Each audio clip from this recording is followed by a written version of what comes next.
Hacuuccaa fi gidiraan gabroomsaa qabsoo Oromoo dhalee qabsoon Oromoo qabsaa'ota dhalee.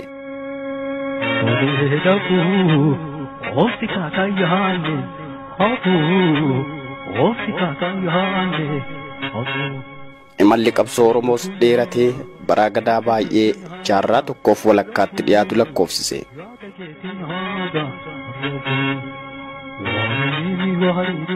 Bara gadaa dheeraa karaa qabsoo fagoo kanarratti qabsaa'onni Oromoo qabsoo irraa haara hin galfanne.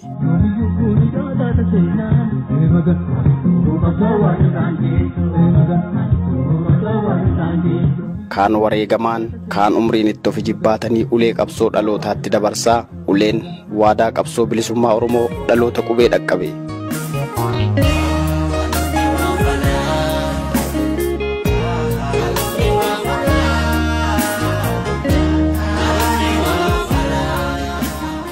Akkasiin qabsoo Oromoo qabsaa'onni dhaloota qubee qeerroon Oromoo dhaale. Gadaamel baasinyaru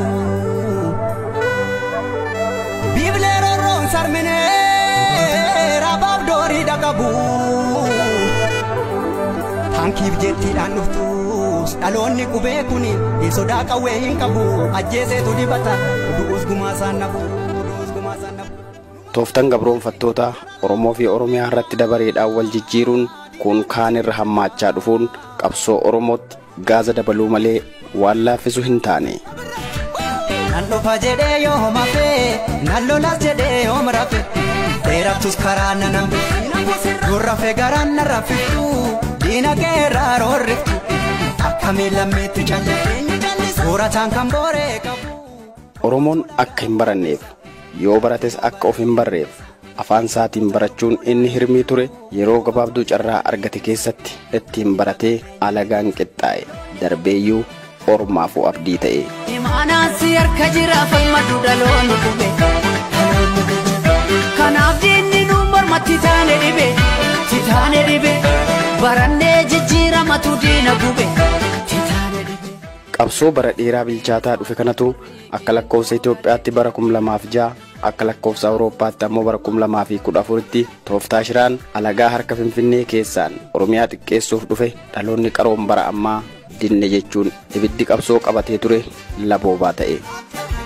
Yaabba dudaalee keessa karsi kaasa karasaasa abbaa milmatu kaasa du'eena buma kaasa abbaan ni du'a abbaan dhuguma milmatu baasa abbaan ni du'a abbaan dhuguma milmatu baasa waamadu komoke odeessifi addaan baasi dhugaasa abbaa biyya ta'uusa ordee kujisanyiisa seenaan ni kubaa seenaa gube falmee laba takkaasa.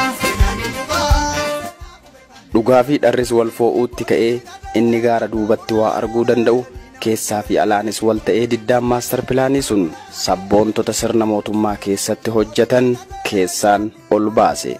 የአዲስ አበባና የአዲስ አበባ ዙሪያ ከተሞች የከተሞች ጥያቄ አይደለም የማንነት ጥያቄ ነው። ይሄ ከምንም አንፃር ልናነሳ እንችላለን።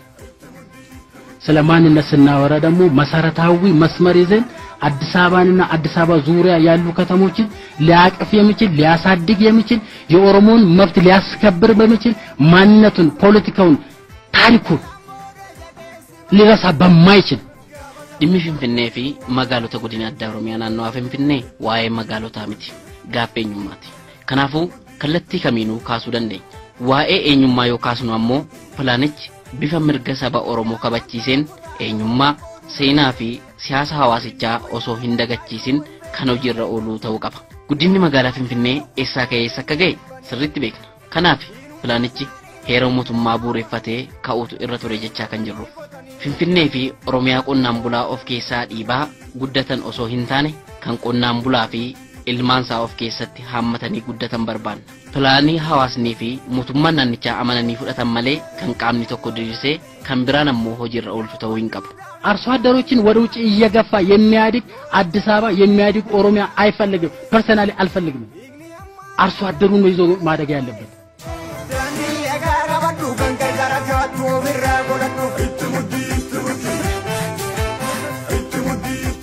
kunis humna qabsoo Oromoo walitti dabalee goobse hayyoonni qaroon fi didaan akka Jawaar Mohammadii fi fakkaattonni isaa alaa haada diriirsanii Oromoon biyya alaa fi keessaayis marii takkaan kallattii tokkorraa akka qajeelu tooftaa qabsoo fooyya'aadhaan malaa fi xiinxala saayinsawaan utubaan qabsoo guddichi tokkummaan jabaate. Kanaaf ammoo jechi sababaa ta'e I am Oromo first jettu sun qabsoo Oromoo keessatti qooda laayyoon hin yaadatamtu. Jawar, I'm just curious, are you Oromo first or Ethiopian first? I am an Oromo first.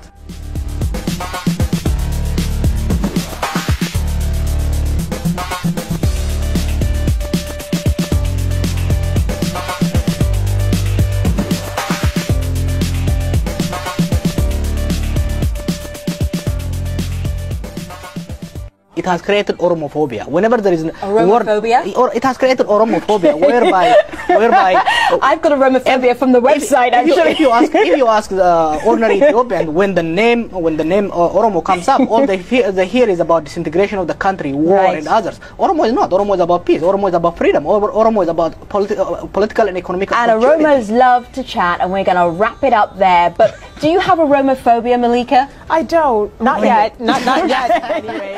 Duris qabsoof haaraa ta'uu baatus Jawaar Oromummaa kootuu dursa jechuu saniin jibbi alagaa beekaa fi wallaalaa irraayis itti roobe dargaggoo hayyuu fi abshaala kana meeshaa addaa qabsoo Oromoo taasisee fuulduratti baase. Ati ilma beetiiti muka abbaa biddeenaati jennaan wanan ka abbaa kiyyaati jee.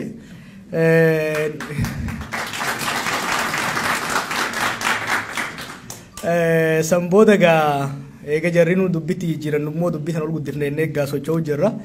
Maali Oromo first yookiin immoo ani Oromoodha jechuun kun maali? Wanni habashoota akkanatti aarsee Oromoota walitti fideef maali jennee waan takkaa lama qabxii takkaa lama isinii tuquun barbaada. Namni tokko ani Oromoodha yookiin immoo ani ana gaafa jedhu waa lama jechuu jira. Tokko ani eenyummaa kiyyatti maalummaa kiyyatti hin qaanfadhu. Kana jechuun hariiroo siyaasaa keessatti hariiroo ummatootaa jidduutti keessattuu hariiroo wal qocoluu fi wal cunqursuun jirtu keessatti rakkoodha qaba. Maaliif namni tokko ani ana gaafa jedhe sun waan tiyyaa narraan tuqinii dhufa jechuu. Sun haqa kiyyaa narraan tuqiniitu dhufa jechuu. Namni tokko Oromummaa fiititti boone jechuun Oromummaatti aanee Oromiyaa dhufa jechuu. Gaafa nuti Oromoodha jenne kan itti aanu qabeenya keenya harka keenya deeffachuudhaaf akka tattaafannu waan beeytuuf osoo nuti haqa teenyaan gaafatin eenyummaa keenya sanuu keessatti awwaaluu barbaaddi jechuudha. Kanaaf wanni habashaan akkanatti wachuuf guddaan eenyummaan teenya sun shakkii takkaan malatti mamii takkaan malatti addunyaa duratti dubbatamuun sun rakkoo inni qabu miidhaa isaanirra buusuu danda'u waan beekaniif jechuudha. Bu'aa I am Oromo first kanaan walta'ii uumameen utuu hin turin utubaa qabsootiif miidiyaan OMN tattaaffii hayyootaa fi sabboontota Oromootiin biyya Ameerikaatti hundaa'e. Miidiyaa dhabaan waa lama nu godhe. Tokko akka nuti fiin dubbatanne nu godhe. Lammata waan dubbatamu qilleensi kun beeytaa waa hedduu keessa jira. Qilleensana keessatti sagaleen teenya waan hin jirreef sagaleen diinota keenyaa ol bahuudhaan nuti akka waan hin jirreetti sadarkaa itti lakkaa'amuun yeroo itti geenye keessa jirra jechuudha. Kanaaf miidiyaa nu barbaachisa. Miidiyaa kana jaaruudhaaf yeroo dheeraa fudhannee irratti dalagaa jirra. Akkuma reefu jeetti Oromiyaa Miidiyaa Neetwoork kan jedhamu ka odeeffannoo gaarii fi hamtu toltuu fi bal'oo Oromiyaatii fi Oromoodha. Oromoon akka walirraa dhagahu alagoonnis akka nurraa dhagahan godhu ka televizyiina raadiyoo gama weebsaayitiin gama adda addaatiin odeeffannoo Oromiyaa keessaayis biyya alaatiis funaanee akka namni keenya wal dhagahu godhu jaaruuf socho'aa jirra. Nama waan dubbate hin hanqanne ta'uunsaa har'a namoota baay'ee kan ajaa'ibu Jawaar Mohammad gaafa OMN hundaa'u wanti dubbate har'arra taa'anii iyyoo yaadan raaga fakkaata.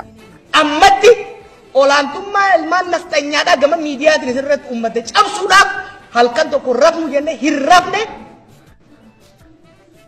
har'arraa eegalee qilleensa Oromiyaa irratti olaantummaan ilmaan alagaadhaa uummata keenya irra qabdu cabe.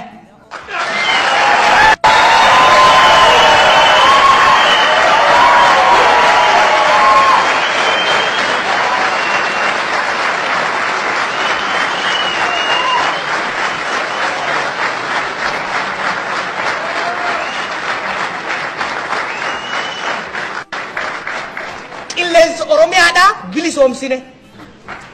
Qilleensa Oromiyaadha bilisoomsine. Bilisummaan tuntuttee gara bilisummaa dachii Oromiyaatitti akka ceetu dirqamni keessa jiru. Namni kaayyoo waraanamee tobsa. Waraanamee tobsa. Bishaanillee humnaan dhagaa cabsa. Haala akkasiitiin qabsoon nagaa tooftaa haaraan warra afaan qawweeti haaraa taate kun finiinte. Qeerroon Oromiyaa mara irraa marii takkaan socho'e. Warri afaan qawweetiin qophaa'e qabsoon qeerroo afaan isaan hin beeynen itti dhufnaan dubbiin faallaa itti ta'e. Oromoo wal seerate. Walii gale, walii kakate, wal hubate. Kan kuni diina maraacha jechuudha. Kanaafi waggaa dur Oromoo jidduu walitti buuftu turte barana garuu Oromoo fi wayyaanee jidduu ta'ee jechuudha. Lola Oromoo fi wayyaanee jidduu lolluun barbaachisu osoo lolin mo'anne. Kana Oromoon akka qalbitti galfattuun barbaada. Oromoon gara tokkotti yoo luucca'ee ba'e osoo lolin diina mo'anne. Oromoon kan mo'amu yoo bakka lamatti bahee tokko gara diinaa gore, tokko gara Oromoo gore, tokko gara Ormaa, tokko gara Oromoo yoo gore. Haqa qabna, tarsimoo masa qabna, ni injifanna jechuun dhaadannoo Jawaar yeroo maraati. Qeerroonis tooftaa kanaan karaa nagaan qabsoo finiinse. Sirni mootummaa humnatti amanus uummata ajjeechaa itti hammeesse. Kunis motora qabsoo dabaluu malee wanti laafuu hin turre. Wareegama gatii qabu kanaaf ammoo hiriirri guddichi hagayya 6 2016 fi dhumaatiin irreechaa biduu yaadannoo wareegama qabsoo qeerroo Oromiyaa bara baraati.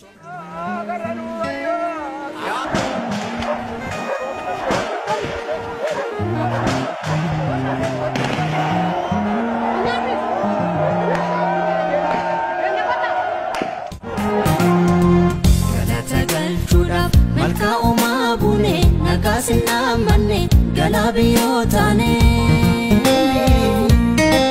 udani salaku barambo chutane mirga foto bonyo sirabola bune kangale awale garanu lalata ijimi mani onenu holata Mazikadane Debi man Kenya Malif gadogota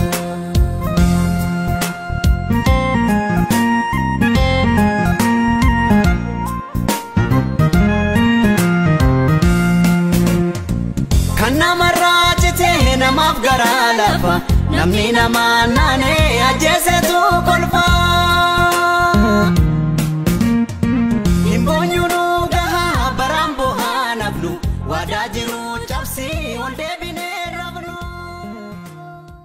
Dr. Mararaa Guddinaa fi Baqqalaa Garbaa dabalatee hidhaa fi dararaan hayyootaa fi qabsaa'otarraan cunqursitoonni ga'aa turan itti cichoomin hayyootaa fi qabsaa'ota kanneenis yaadannoo bara injifannoo kamittuu hin irraanfatamne.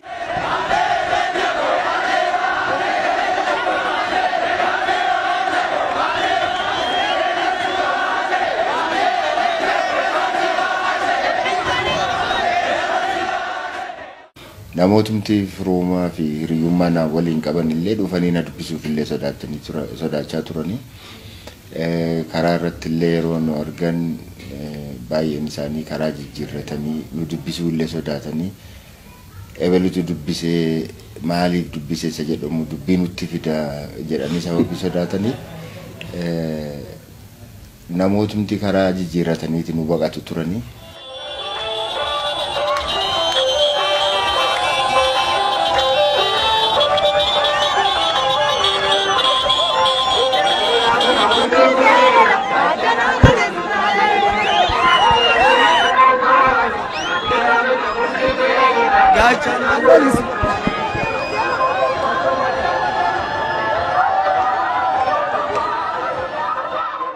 Qabsoon qeerroo haala kanaan bilchaate kun sirnuma cunqursaa keessan sabboomtota akka sibiilaa goobse hammeenya dadhabsiisee qabsoof yeroo murteessaatti dhiibbaan qeerroo tiim lammaa fuulduratti baase.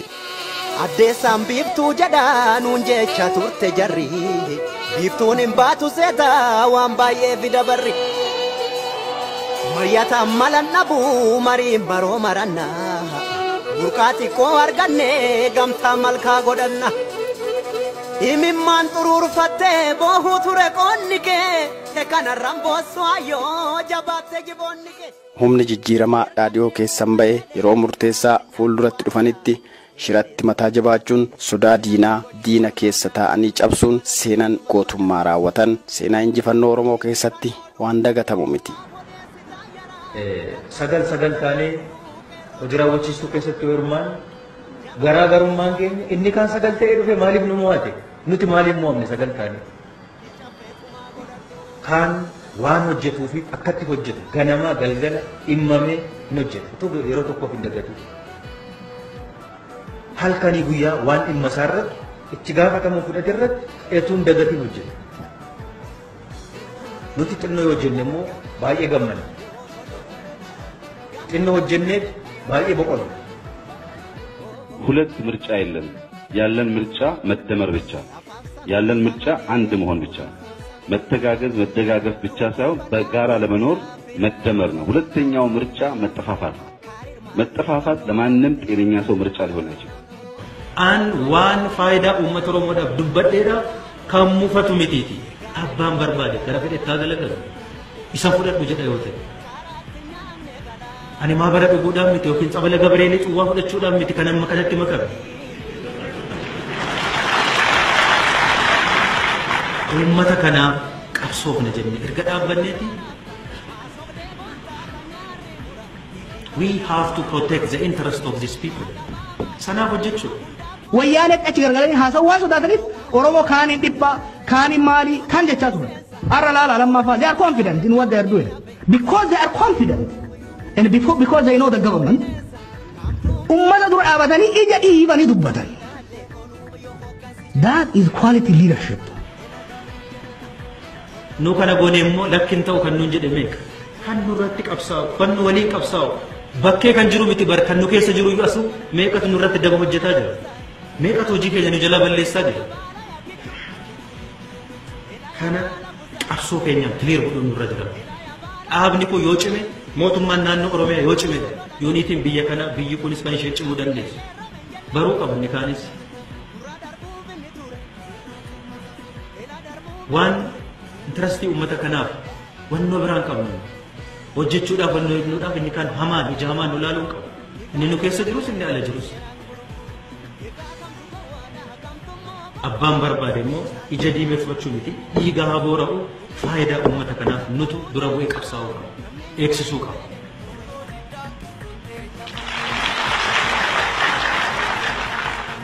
Qeerroon Jawaar waliin daandii mirgatti galee.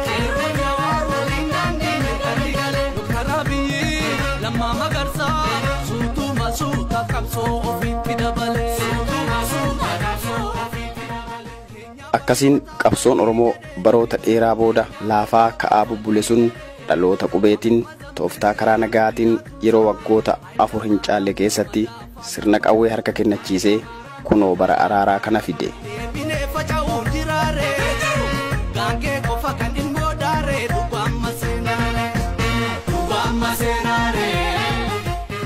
Oromoon shiraan sodaa sabaa fi sablammiitti jedhame sun qabsoon Oromoo biyya diiguuf jedhame sun har'a fuulduratti ba'ee biyya diigamuuf turte ijaaruun sabaaf sablammiifis hundaa ol abdii ta'uudhaan Itoophiyaa fi ardii Afrikaatiifuu abdii nageenyaa fi dimokiraasii ta'ee argame.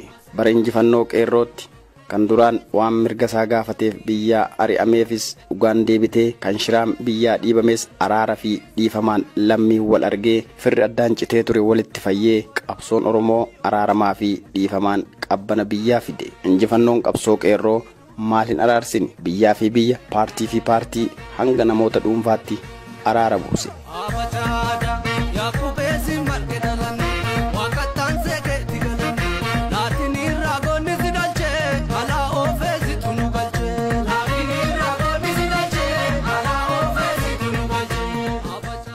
Qabsoon qeerroo kun adeemee kunoo hayyuu siyaasaa sirna mootummaa wayyaaneetiin adurree fi hantuuta ture. Qeerroo biratti bakka guddaa qabu. Inumaayyuu maqaa abbaa qeerroo hanga jedhamutti kan moggaafame. Xiinxalaa siyaasaa Jawaar Mohammad gooban galchite. Qeerroon Jawaar waliin daandii mirgatti galee.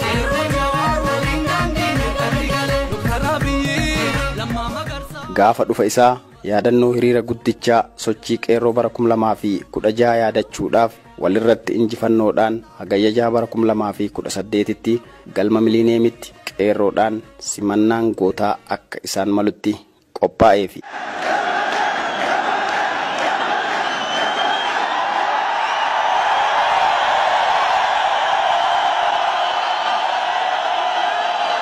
Dhufaatii Jawaarin qeerroon Oromiyaa mara irraa Finfinneetti walga'ee Finfinneen bilisummaa urgoofte. Galmi qeerroof qarreen guutame.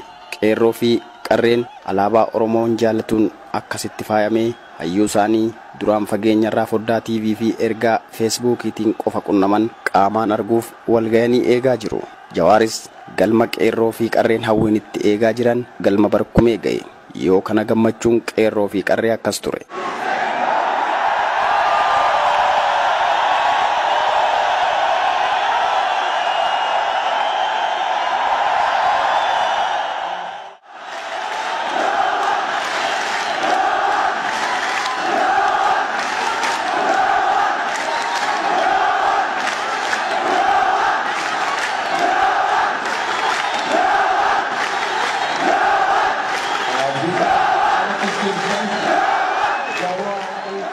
Gammachuu bilisummaa akka guyyaa kanaa namoonni tokko tokko akka gaafa bara ce'umsaa waltajjii kora sabaa gullallee bara 1991tiin wal fakkeessa. Miirri uummataa gammachuu addaati.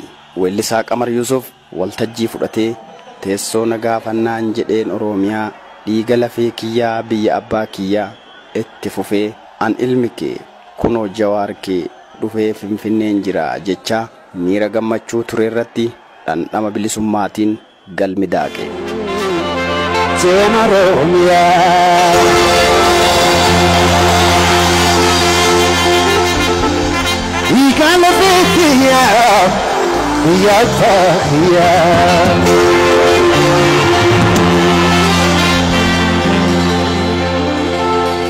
Anadu Fujoor Kenya, Anadu Fujoor Kenya, Anadu Fujoor Kenya. Team Lemma, what is it?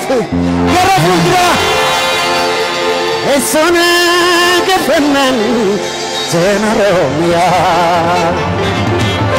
Igalafetia, Yapa, Yapa, Yapa,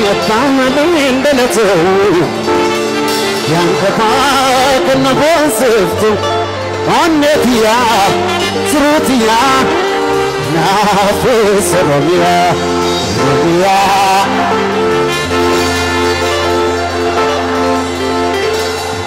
hadayu oke samara yajanatuntu yebototo hebifantu yebilerra ya romia fakki jannata Anjohar ke Finfinneen jira harka fuulee salaamata.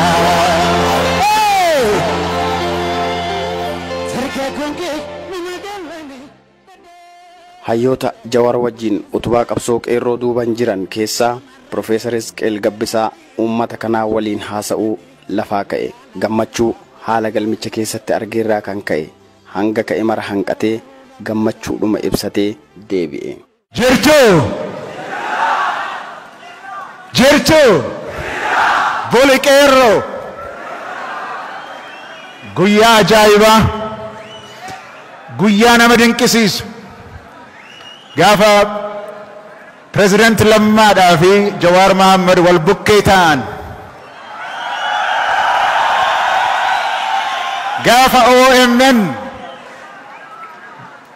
galma barkumee keessatti qeerroo dachaasee qeerroon dhiichisu guyyaa ajaa'ibaa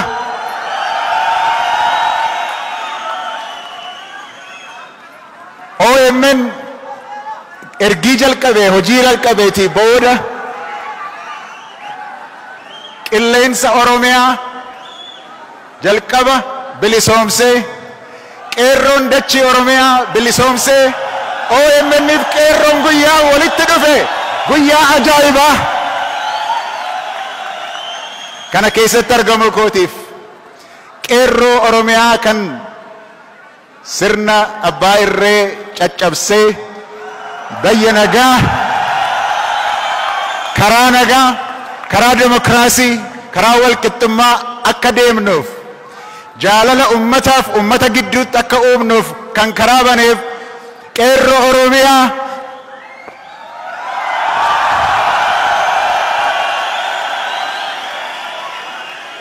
diiguu isaa fixxeetta ijaaruudhaaf qophaa'i. Qeerroo Oromiyaa hedduun isin jaaladha. Galatoomaa.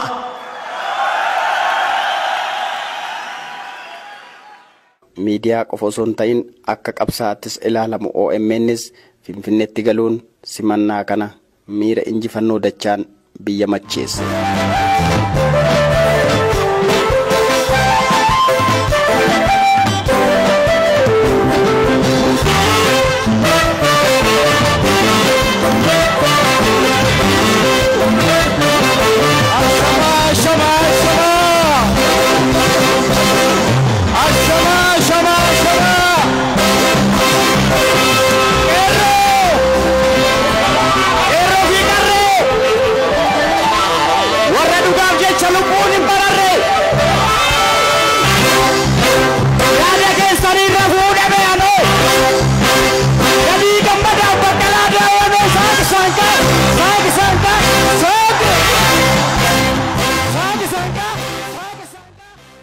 Akkuma gaafa waadaa galeessan qilleensi Oromiyaa bilisoomee bilisummaa dachii Oromiyaa dhugoomsuun erga biyyaa ba'ee waggoota 13 booda dachii Oromiyaa Finfinneetti kan deebi'e xiinxalaan siyaasaa aktiivistiin Jawaar Mohammad yeroo duraatiif Oromiyaa irratti uummata isaatti qaama mul'atee haasa'uuf lafaa ka'e. ከፍተኛ ናፍቆት ሲጠበቅ የነበረው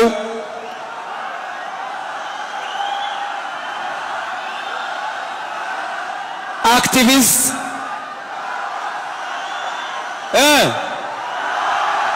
እንደገና አይሰማም በደንብ ጥሩታ Oyyen baay'ee kan eegamaa ture anaakalu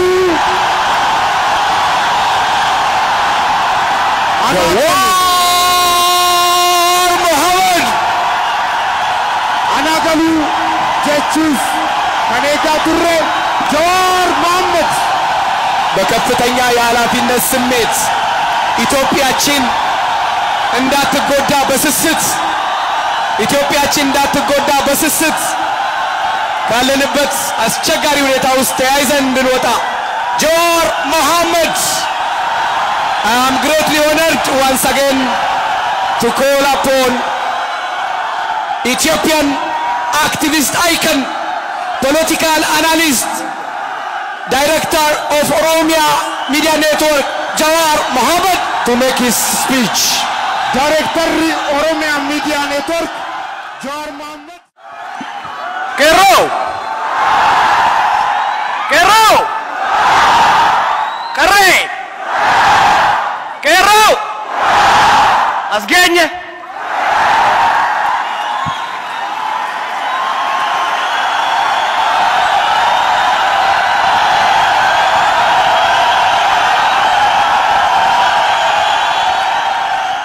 yeroo murteessatti qabsoo qeerroo utubuu isaaniitiin wareegama tiim lammaanfaatti taasisaniif ulfina qabu of dursuun pirezidaantii bulchiinsa mootummaa naannoo Oromiyaa obbo Lammaa Magarsaaf akka dabarsu dubbate.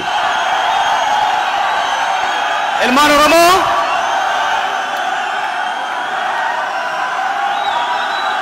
torban dabree hogganoonni keenya magaalaa ani itti maaddeeffadhee isin tumsaa ture yeroo dhufanitti muummichi ministeeraa keenya Dr. Abiy Ahmed galatanatti kannatan.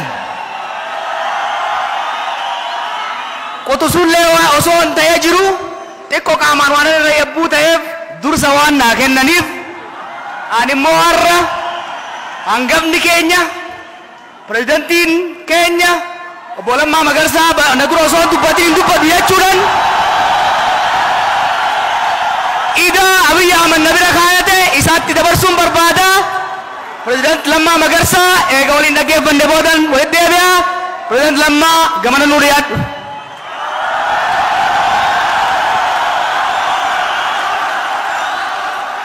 Pirezidaantiin bulchiinsa mootummaa naannoo Oromiyaa obbo Lammaa Magarsaa kabajaa fi jaalala Jawaariif qabu otoo hin dhoksin guyyaa seena qabeessa kanarratti dhaamsa dhama qabu haasaa seenaa dubbate. Jawaar Mahaammadiif hundaa ol hunda caalaa jaalala obbolummaa isaaf qabu isin fuulduratti ibsuufiin barbaade.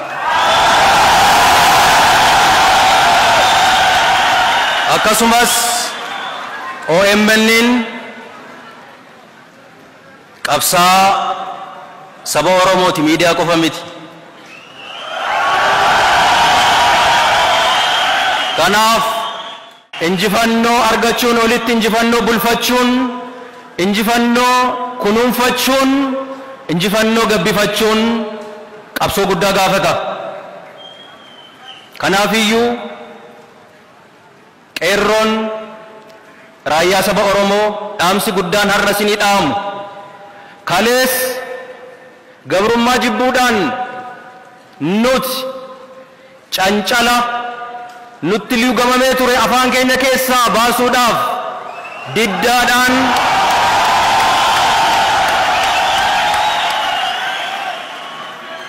bara hamba kana keessatti mormii gaggeessaa turree jirra. Mormiidhaan deemaa dhufnee sadarkaa kanarra geenyee jirra. Mormiin keenyas firii bu'aa argamsiisee jira. Kun tooftaa qabsoo kaleessa qabannee deemne sadarkaa kanaan kan nu ga'e waan ta'eef kan dagatamu miti. Qabsoon dhalootaa dhalootatti darba itti fufa dhuman qabu waan ta'eef qabsoon immoo tooftaa fi mala adda addaa dhaamsa sakamuutu irra jiraata waan ta'eef kalees mormiidhaan as geenye yoo ta'e illee mormiin keenya qabsoon mormii keenya bu'aa kan nu argamsiise yoo ta'e illee hammaan booda irraa eegallee qabsoon keenya kan ta'uu qabu mormii qofa otoo hin ta'in Oromiyaa ijaaruu, Oromiyaa guddisuu, Oromiyaa misoomsuun ergama keenya guddaa ta'utu irra jiraata. Kanaafiyyuu xobbeen Oromoo qeerroon Oromoo meeqa lubbuutti kafalanii jiru yeroo hunda isaa yaadanna. Itti dafqitanii itti dhamaatanii itti rakkannee jirra waan ta'eef akka duuba nu jalaa hin deebine qabannee qeerroon keenya qabsoo ittaanu qabsoo Oromiyaa ijaaruu fi biyya ijaaruu irratti xiyyeeffannee hojjechuun dirqama keenya isa guddaadha. Xiinxalaan siyaasaa aktiivistiin hayyuu siyaasaa Jawaar Mohammad itti aansi haasaa dhaamsa ciccimaa qabu afaan Oromoo, afaan Amaaraa fi afaan Ingiliishiin dabarse keessaa dhaamsi qeerroof dhaame akkas ture. Qeerroo falmanneemi akkamiin falman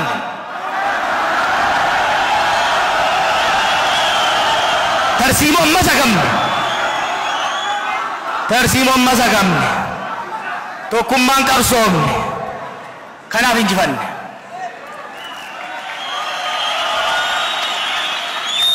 Qeerroo tiyya isin gorfadha tarsiimoo amma sagamne hoggaan jedhu yeroon isin barreessu laaftutti miti. Ammas injifannoo kana eegsisuu yoo ka barbaannu taate tokko Oromiyaa tasgabbeessuu barbaachisa. Lammaffaa olaantummaan seeraa akka hin sharafamne eeguudha barbaachisa. Qeerroo diinee garsiifne bar cuufne magaalaa wansineemi warra qawween dhufu jilbifachiifneemi warra likkii nu galchuuf dhufu bakka deebifneemi Oromiyaa harkatti eeffanneemi amma Oromiyaa eegganna amma hoggana dhaggeeffanna amma tokkummaa cimsanna amma gara fuulduratti tarkaanfanna diinagdee teenya guddifanna akkasii miiree. Kanaafuu yaa qeerroo bakka amma irra jirru kanatti wal dhaggeeffachuun waliin deemuun barbaachisaadha.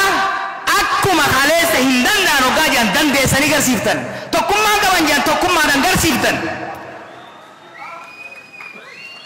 Mootummaan zaytunaa miti dhagaan hin bu'u jennaan gabbuuftanii garsiiftan sanitti.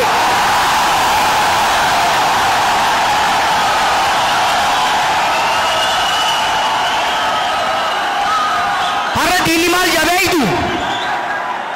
Har'a diinni maal jabeeytu?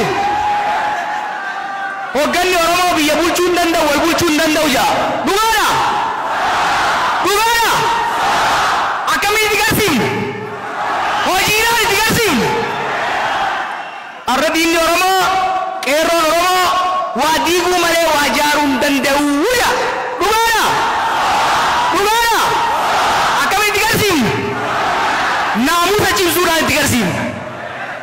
Har'a diinni Oromoo, dhaabbileen Oromoo walitti hin dhufanii waliin danda'anii jiran. Dhugaadha? Dhugaadha? Akkamiin kijibsiifne? Tokkummaa jaarmoota keenyaa fiduudhaan. Qabsoo karaa nagaa waggoottan afran darban kana godhame keessatti hayyuun xiinxalaan siyaasaa Jawaar Mohammad ga'een qabsoo inni ba'ate karaa sooshaal miidiyaa yookiin miidiyaa hawaasaatiin lola karaa teeknooloojiin qeerroo cinaa hiriiree dabarse.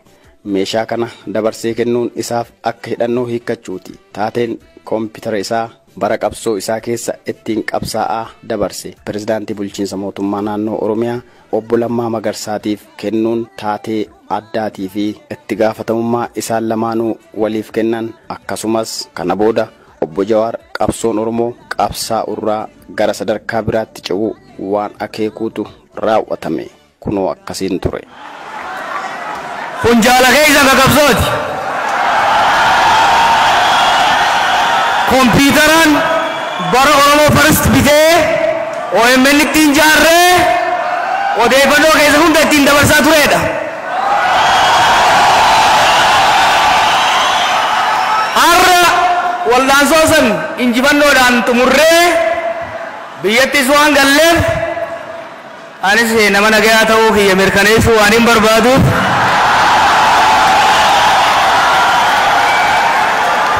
taankii kiyya kana akka mallattoo nagayaa obbolummaa fi oromummaatitti pirezidantii keenyatti dabarsee kan nun barbaada.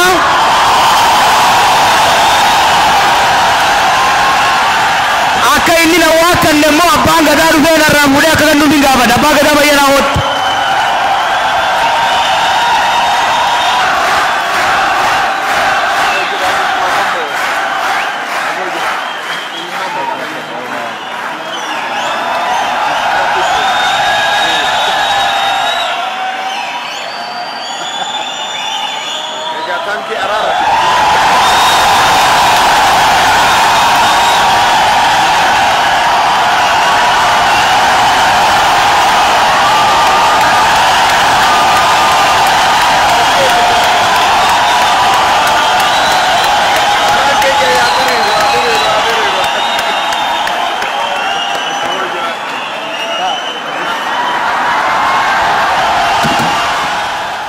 Oromoonni galma barkumeetti guyyaa kana wal gayan gammachuu ililchaa fi hamilee galmicha keessatti dhageessisaniin gurri wal nama hin dhaga'u.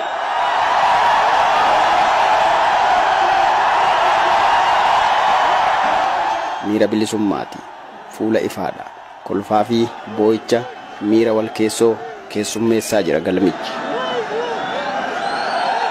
Roorroo leellisuun ga'e fakkaata. Motora qabsoo Oromoo kan ta'an weellistoota Oromoo keessaa weellisaa jaalatamaa Haacaaluu Hundeessaa waltajjii kanarratti jirra bullee barii arguuf wallee isaa jedhuun uummata durayyuu hafuura bilisummaatiin fuulli ife gammachuun fudhatee yaada keessan qaari'e.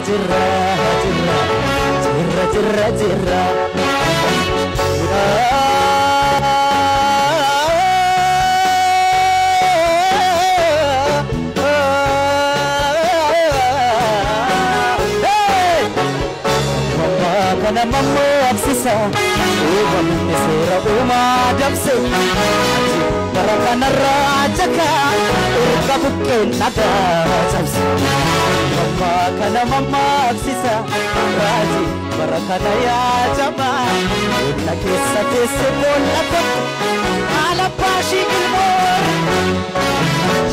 asiranii isaan oolu doorsisanii akka kan sirraachitu fi yaadanii maal godheenaan sirraachita maal godheenaan sirraachita si fudheen boolee koolixa si fudheen boolee koolixa 4 kiiloo koonsilixa 4 kiiloo koonsilixa 4 kiiloo koonsilixa 4 kiiloo koonsilixa 4 kiiloo koonsilixa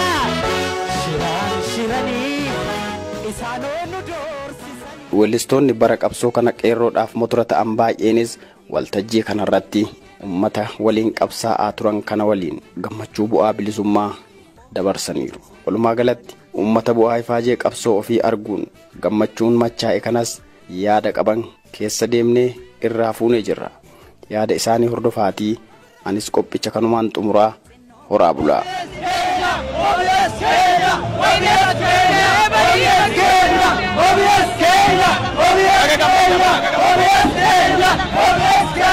Ani gammalee jira gammachuun kiyya har'a akkana yaade guyyaa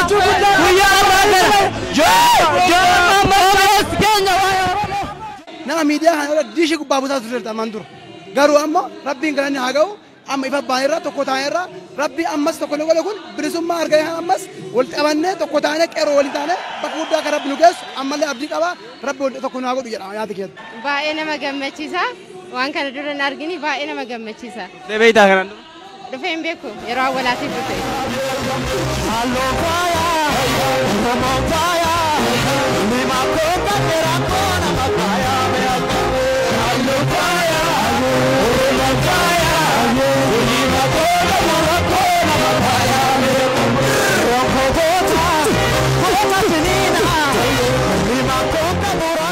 Baay'ee gammade gaafa hiriira guddicha deeggarsa Abiyyi irratti namoota hedduun na biraa dhumatanii anis ni rukutamee xinnoo dhahamee lubbuu kootiin hafee har'a carraa kana argadhee Jawaar fa'aa asitti arguuf baay'ee gammada.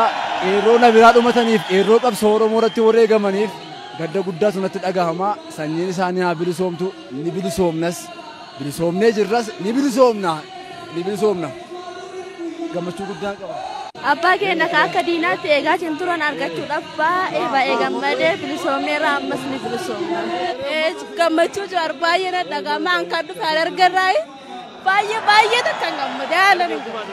Miilaan dhufee kiiloomeetira 330 malee jaalala isaaf qabuuf Jawaariin simachuuf jedhee lukuma kiyyaan dhufe. Hin danda'amu wanni hin danda'amne hin jiru keessa kee jiraannaani guyyaa 10 keessa kee kutannoon jiraanna wanti hin danda'amne hin jiru. Maaliif kan hundeeffaa jirtu? Jaalaluma isaa qabnu waan ittiin ibsinu dhabneeti. Yaadneen caalatti itti gammannee argine. Mee kanaan booda qeerroof qarreen Oromoo maaltu irraa eegama? Tokkummaa jajjabinnaa fi hin dandahama jedhanii waan tokko sodaachuu dhabanii itti fufuu fuulduratti deemu wanni hin danda'amne hin jiru.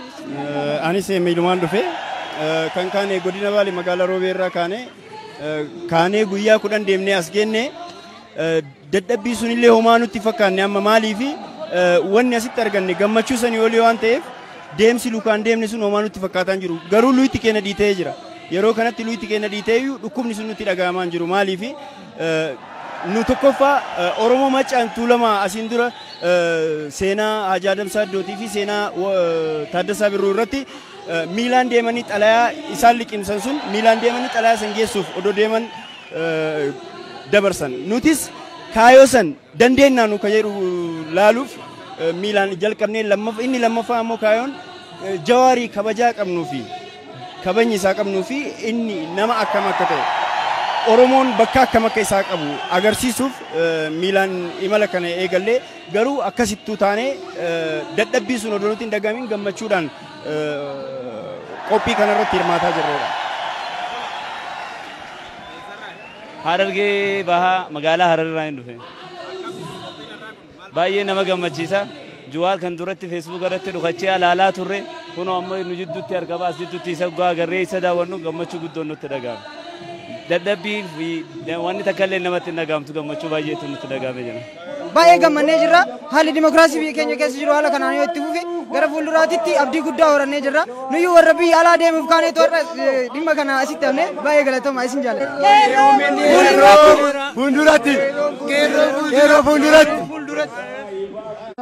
Dhiinni qeerroo yeroo dhangala'aa tureti bu'aa baay'ee dubaanii dhufaana tarkaaffii tarkaaffataa akka turan OBS fi OMN haalaan galateeffadhaa haalaan jaalladhaa horaa budaa deemana. Tole galatoomaa waaqa Oromoo hunda kaabaa kibbaan baariyaa waliin ga'e baay'ee waaqa galateeffannaa itti aansuudhaan dargaggoon uffata aadaa uffatan kun godina Baalee magaalaa Roobeedha kiiloomeetira 450 ol miilaan imalanii OBS wajjin obboleeyyan isaa wajjin hojjechuuf kaayyoo tokkoon deemuudhaaf waan biyyatti galeef baay'ee gammadee jira galatoomaa isin jaalladha.